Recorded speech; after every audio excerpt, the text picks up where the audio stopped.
Hello world, Eugene Tamampost here, CEO of Eugene Tamampost Incorporated, reporting live out of Born CEO Academy.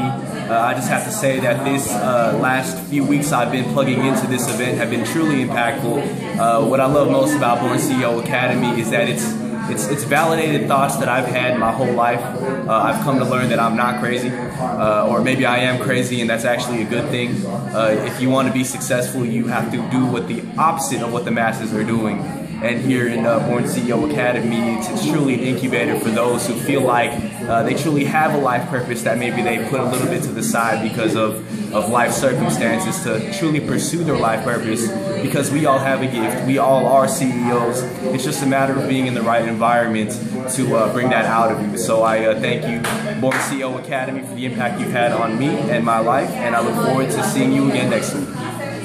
Bye, everybody.